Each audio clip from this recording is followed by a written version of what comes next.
स्टडीमेंट्री YouTube channel पर आप सभी का हार्दिक स्वागत है। स्पोकन इंग्लिश से संबंधित अपना ये 9th का वीडियो है।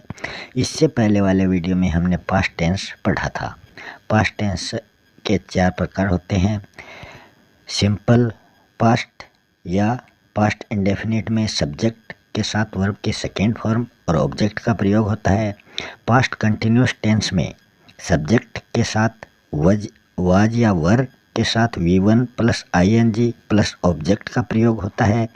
पास्ट परफेक्ट टेंस में subject plus had plus verb की थर्ड फॉर्म प्लस ऑब्जेक्ट का प्रयोग होता है।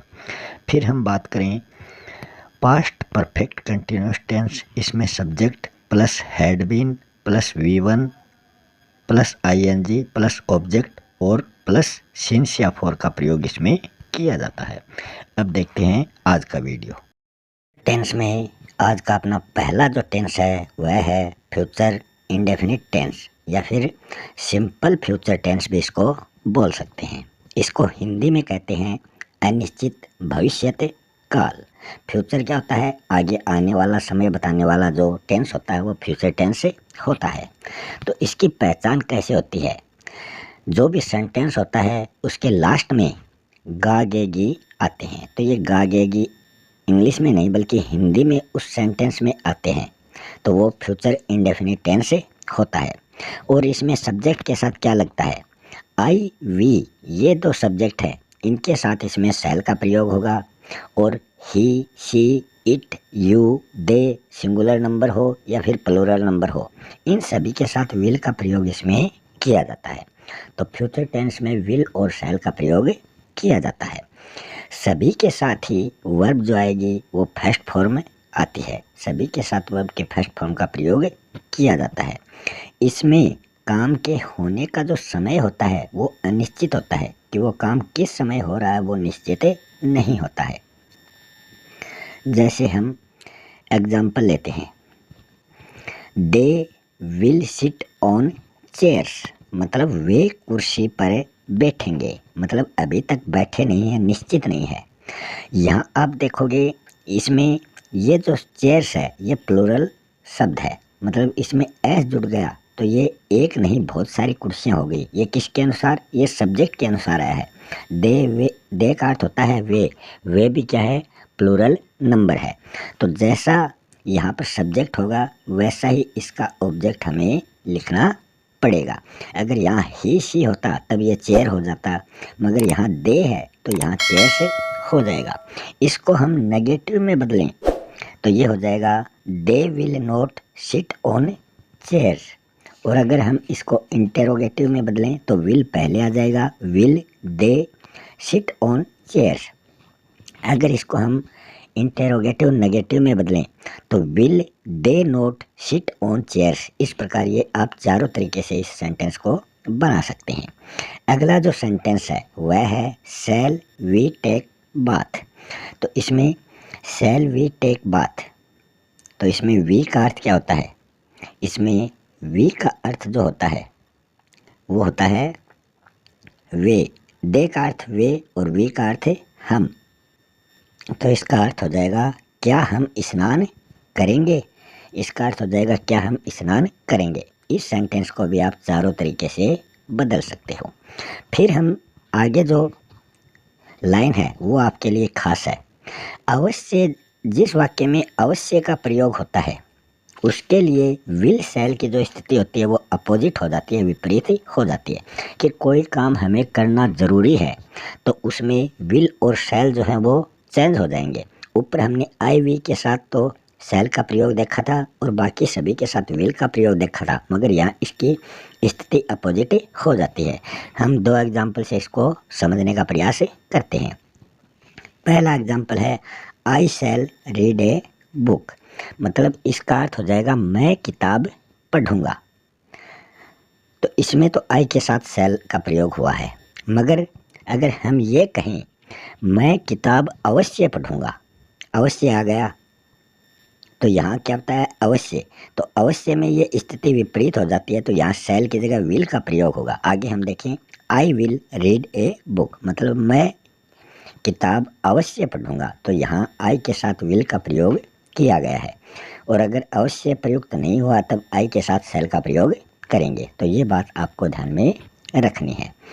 फिर आगे हम देखें, यदि वाक्य में आदेश, इच्छा, धमकी, संकल्प, वचन, विश्वास आदि प्रकट होते हैं तो आई और वी के साथ विल का प्रयोग जो हमने अभी देखा था, और अन्य सभी जो सब्जेक्ट हैं उनके साथ शैल का प्रयोग होता है। तो ये इसमें अपोजिट हो जाता है। यही बात आपको खास करके ध्यान में रखनी है। फिर हम फ्यूचर टेंस के दूसरे पार्ट की ओर चलते हैं, जो है फ्यूचर कंटिन्यूअस टेंस, जिसको हिंदी में कहते हैं अपूर्ण भविष्यत काल। इसकी पहचान कैसे होती है? वाक्य के अंत में रहा होगा, रही होगी, रहे होंगे आदि शब्द आते हैं। ये शब्द आएंगे तो वो फ्यूचर कंटिन्यूअस टेंस होगा।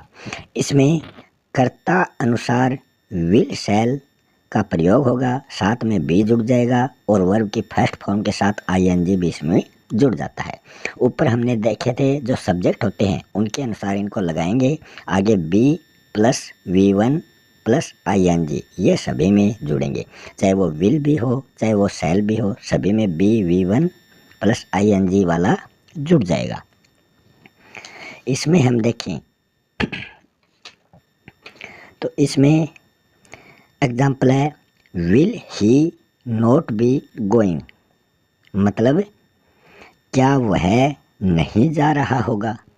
तो ये इंटेरोगेटिव है और साथ में नोट है तो नेगेटिव भी है। तो इसको हम चारों तरीके से किस प्रकार बनाएंगे? सबसे पहले हम सिंपल सेंटेंस में इसको लिखें तो ही विल बी गोइंग, मतलब वह जा रहा होगा। नेगेटिव में बनाएं he will not be going, मतलब वह नहीं जा रहा होगा। इसको इंटेरोगेटिव में बनाएं तो विल ही बी गोइंग, क्या वह जा रहा होगा। और ये कौन सा था? इंटेरोगेटिव नेगेटिव था। फिर आगे हम बात करें तो इसमें है आई शैल बी टेकिंग टी, मतलब मैं चाय पी रहा हूँगा। तो इस सेंटेंस को भी आप चारों तरीके से बना सकते हो। आई के साथ शैल का प्रयोग हुआ है और ही के साथ विल का प्रयोग जो हमने सिंपल फ्यूचर टेंस में देखा था, वही प्रक्रिया इसमें अपनाई जाती है विल शैल के साथ। बस इसमें B plus V1 plus ING जुड़ जाता है। फ्यूचर टेंस का तीसरा जो पार्ट है वो है फ्यूचर परफेक्ट टेंस, जिसको हिंदी में कहते हैं पूर्ण भविष्यत काल। इसमें हम देखेंगे इस टेंस की पहचान कैसे होती है। तो वाक्य के अंत में चुका होगा, चुकी होंगी, चुके होंगे आदि शब्द आते हैं। इसमें क्या होता है? IV के साथ तो हैव प्लस वर्ब के थर्ड फॉर्म का प्रयोग किया जाता है, और बाकी सब्जेक्ट जो हैं he, she, it, you, they, singular number, plural number, इन सभी के साथ विल, हैव और वर्ब के थर्ड फॉर्म का प्रयोग किया जाता है। तो इसमें वर्ब के थर्ड फॉर्म का प्रयोग तो होता ही होता है, साथ में हैव का प्रयोग होगा।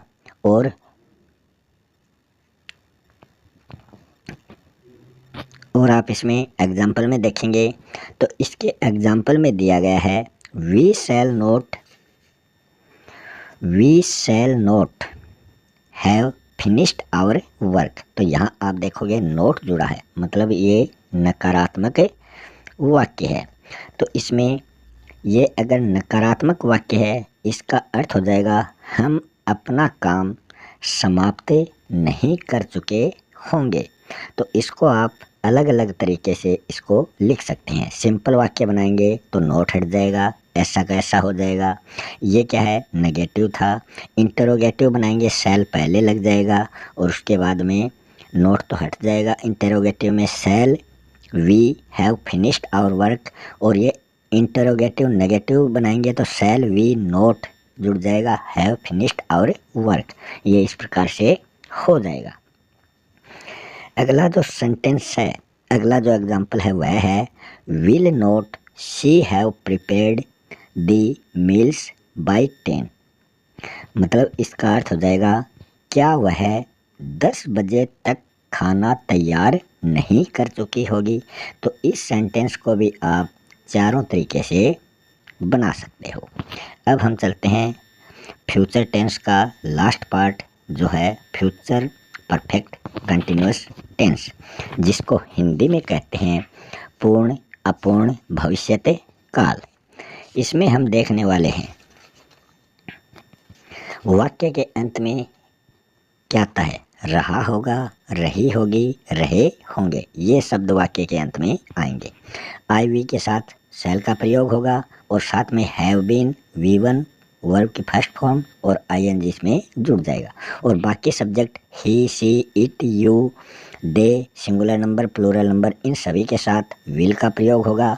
साथ में हैव बीन जुड़ जाएगा और वर्ब की फर्स्ट फॉर्म होगी और आईएनजी इसमें जुड़ जाएगा। बस इसमें विल शैल वाला आपको देखना है, have been plus V one plus ING दोनों में ही जुड़ेगा।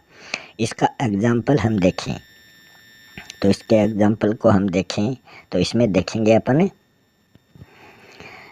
शैल we not have been waiting for you for an hour. इसका अर्थ हो जाएगा कि क्या हम 1 घंटे से उसकी प्रतीक्षा नहीं कर रहे होंगे।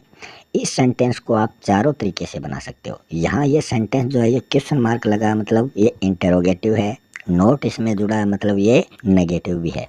अगर इसको सिंपल पॉजिटिव में बदलें तो ये हो जाएगा we shall have been waiting for you for an our.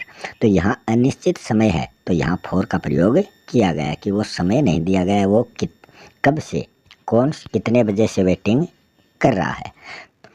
इसको नेगेटिव में बदलेंगे तो ये हो जाएगा we shall not have been waiting for you for an hour.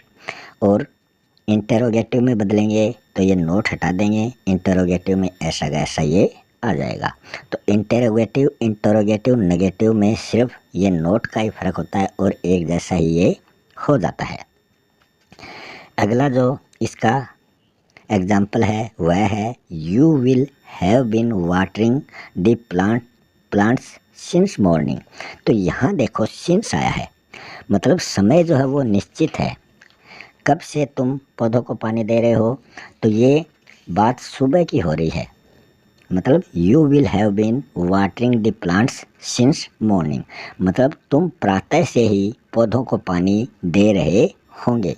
तो ये टाइम निश्चित है तो ये सिंस का प्रयोग हुआ है, अनिश्चित है वहाँ फॉर का प्रयोग होता है।